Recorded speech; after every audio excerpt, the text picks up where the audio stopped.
Halo semuanya, selamat malam. Selamat datang kembali di TNM. Selamat datang kembali di sebuah masa di mana kita akan saling bercerita tentang apa-apa yang ada di dunia. Schedule malam ini adalah untuk membacakan cerita-cerita horor. Mari kita sambung ceritanya ke cerita yang pertama. To the point langsung ya bang. Jadi tahun 2003-an, Bapak, Bude, Mbak Le, Bule dan Pak Le, anaknya Bule dari Madiun, berangkat ke Majalengka buat ngehadirin nikahannya anak Bude. Jadi anak Bude itu ngehamilin pacarnya, berangkat ke Majalengka buat ngehadirin pernikahannya anak Bude. Jadi anak Bude itu ngehamilin pacarnya terus dinikahin langsung di Majalengka sana. Keluarga di Madiun otomatis nggak ada persiapan apapun. Akhirnya keluarga pakai bus TNI yang disopiri sama almarhum Pak Le. Perjalanan berangkat Madiun ke Majalengka sampai tempat tujuan itu nggak ada masalah apapun. Tapi waktu masuk area Alas Roban, Mbah Le cerita kendaraan bus itu muter-muter mulu bang, nggak papasan sama mobil, truk atau kendaraan lain. Mana suasana kan sepi banget, lampu cuma dari bus doang. Kalau dari kejauhan kelihatan ada lampu-lampu banyak gitu, sama Pak Le digas ke arah sana. Tapi nggak ada lagi itu lampu-lampu, macam hilang gitu aja. Terus Mbak Le cerita ke bapakku, tiba-tiba nangis sesenggukan sambil minta maaf sama almarhum orang tua bapakku. Jadi dia minta maaf sampai sesenggukan. Belum lagi anaknya Bule, Niko namanya, dia itu nangis terus kencing-kencing mulu gak selesai-selesai. Mbah Le bilang dia gak berani ngelihat ke jendela bus sama sekali. Di dalam bus tuh isinya tuh udah ngeri banget. Mbak Le bilang kayak ada banyak wajah-wajah yang nempel di jendela bus, ngeliatin keluarga terus. Mbah Le cerita mereka masuk area Alas Roban itu sekitar mau maghrib, sampai bisa keluar dari sana subuh gara-gara dengar suara azan dan semua pada mau sholat subuh. Kalau dari ceritanya Mbak Le, setelah dengar azan itu mereka jadi bisa papasan sama mobil, truk, motor. Terus mereka berhenti di pom bensin. Pak Leku kecapean karena nyopir nonstop dari maghrib sampai subuh. Dan keluargaku yang lain masih belum paham kenapa mereka bisa begitu. Usut punya usut, waktu sampai Madiun, Bude datang ke Kiai. Katanya mereka dibegitukan karena bawa jajanan manten, tapi di busnya nggak dikasih janur buat penanda kalau mereka mengiringi manten. Terus berangkatnya itu keluargaku nggak ziarah dulu ke makam mbah-mbah, jadi kayak digangguin waktu pulangnya. Ya gimana ya bang, kondisinya memang semuanya keteteran dan langsung gitu. Untung sajalah keluargaku masih selamat semua sampai sekarang. Kita masih bisa kumpul bareng. Gitu aja ceritaku tentang keluargaku di Alas Roban dari Anggun. Mari kita lanjut membacakan email yang sudah dikirim oleh pendengar kita malam hari ini, di mana pendengar kita kali ini adalah orang yang sering kali menonton video-video di channel ini. Selamat malam bang. Perkenalkan saya Dimas. Ingin cerita sedikit soal pengalaman horor yang pernah saya alami. Dulu saat masih umur 7-8 tahun, saya pernah bermain petak umpet bersama teman-teman komplek. Saat itu seingat saya bermain petak umpetnya pas udah sekitar maghrib lah. Saat itu saya bersembunyi di sekitaran semak-semak milik tetangga. Saya duduk, meringkup diam sambil berharap semoga gak ditemukan sama teman yang saat itu jaga. Setelah menunggu lama, tidak ada tanda teman-teman saya mencari saya. Karena malas menunggu lama, saya berdiri dari posisi saya itu. Namun saya terkejut setelah saya berdiri, saya tiba-tiba sudah berada di tengah padang rumput. Posisi saat saya bangkit dari semak-semak itu, langit sudah gelap Den. Karena tidak tahu harus bagaimana, namanya anak kecil apalagi sendirian di tempat yang gelap, satu hal yang mereka bisa lakukan yaitu menangis sekeras-kerasnya. Saya ingat sekali setelah menangis sekeras-kerasnya, tiba-tiba terlihat sebuah lampu motor melintas tak jauh dari tempat saya berdiri. Sontak, pemilik motor itu menghampiri saya dan bertanya, "Adik kecil, kenapa bisa sendirian di sini?" Di mana orang tuamu? Saat itu saya tidak bisa menjawab karena masih larut dalam tangis. Lalu setelah menunggu saya tenang, sosok pria tua itu bersedia mengantar saya pulang. Bapak itu menanyakan tempat tinggal saya. Karena sudah terbiasa naik kendaraan umum saat ingin berangkat sekolah, jadi saya bisa menyebutkan tempat tinggal saya dengan baik. Selama perjalanan, si bapak pemilik motor bertanya perihal kenapa saya bisa ada di sana sendirian.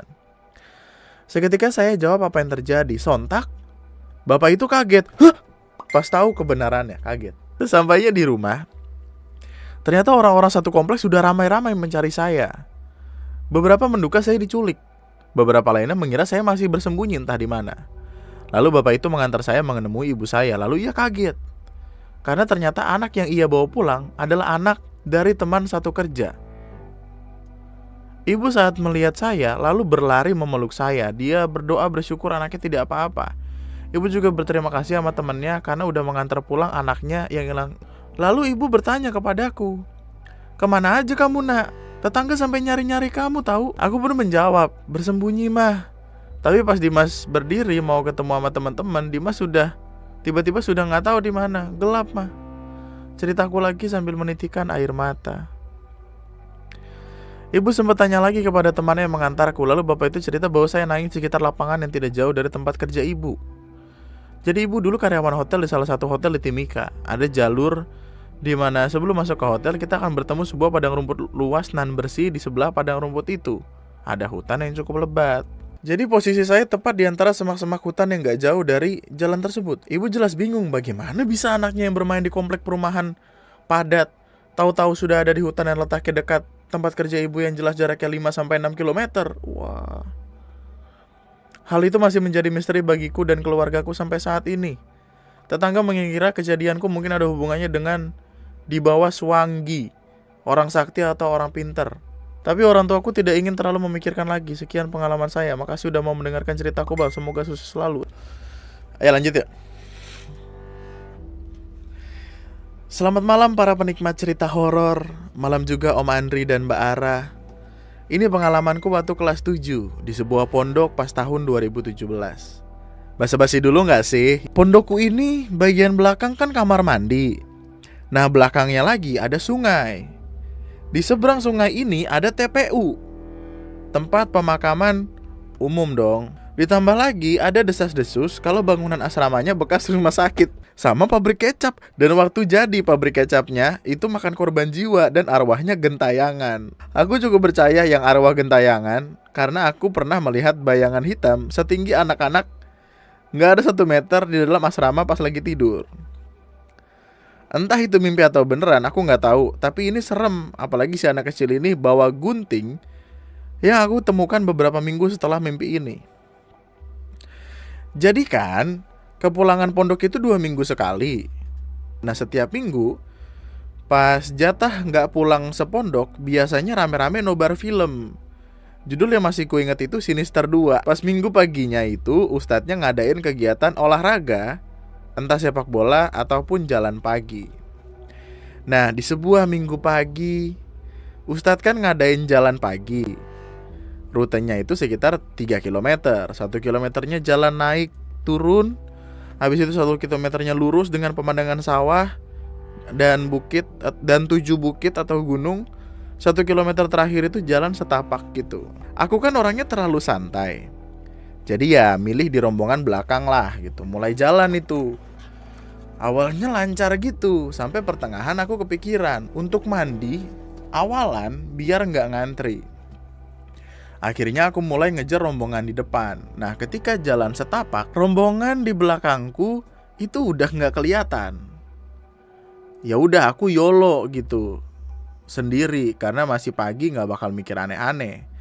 Aku mulai jalan santai sambil mengatur pernafasan biar gak terengah-engah. Selang beberapa menit, yang di depan udah gak kelihatan lagi tuh.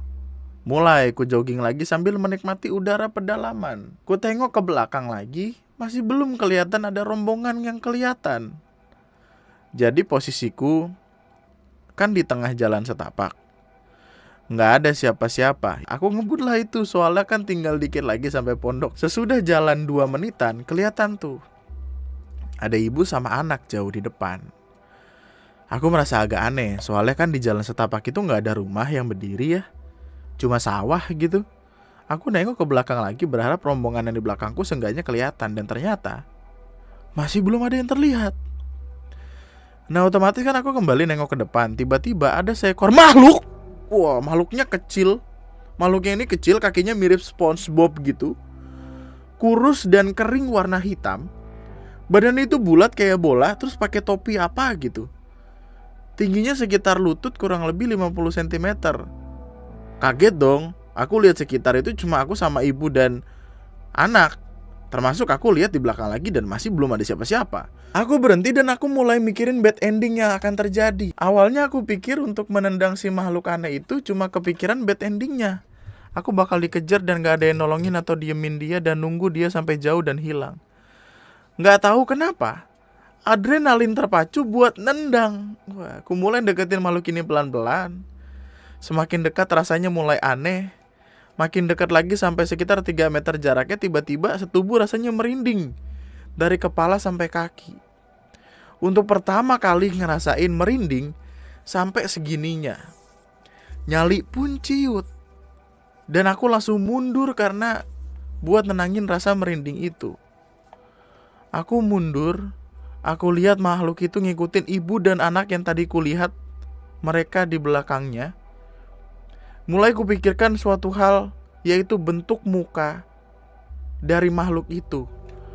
Si otak tiba-tiba ngebayangin muka serem gitu. Tambah merinding lagi nih badanku. Dan aku jonggok di pinggir jalan, berharap rombongan yang di belakang bakal cepat nyusul aku dan lihat makhluk aneh tersebut. Tapi mereka baru terlihat itu jaraknya masih jauh banget. Jalannya kan setapak, terus turunan, belok, lalu jembatan sungai kecil. Nah waktu si makhluk dan ibu dengan anak udah gak kelihatan, aku mulai berani bergerak sampai turunan. Dan itu masih kelihatan ternyata makhluknya masih berada di belakang si ibu dan anak. Aku heran apakah mereka gak ngerasain sesuatu yang janggal di belakang mereka. Kulihatin mereka sampai hilang di antara bambu-bambu pinggir sungai sebelah pemukiman. Setelah mereka hilang, aku langsung ngebut ke pondok, gak peduli sama apa yang bakal muncul lagi. Setelah kejadian itu aku masih kepikiran apakah itu ayam. Ya. Tapi kalau ayam badannya itu bulat banget gitu. Dan dia pas jalan itu selalu di tengah. Dan sampai saat ini kalau nginget ceritain itu buku bakal merinding dari atas sampai bawah walaupun hanya sebentar. Tapi itu aneh banget. Jadi aku gak bisa gambar sketsa karena gak kuat nahan merindingnya. Masih ada beberapa ceritaan di pondokku tapi rada gimana gitu. Maaf ya Om Andri dan Mbak Ara karena aku kurang bagus dalam menulis cerita. Kalau lu pengen ngirimin email bisa dikirimkan ke tnmofficials@gmail.com. Tapi gua rasa itu dulu. Kita ketemu lagi di lain kesempatan. Gua Fel Somad sama gue Andri sekian dan terima kasih semuanya, selamat malam. Bye bye.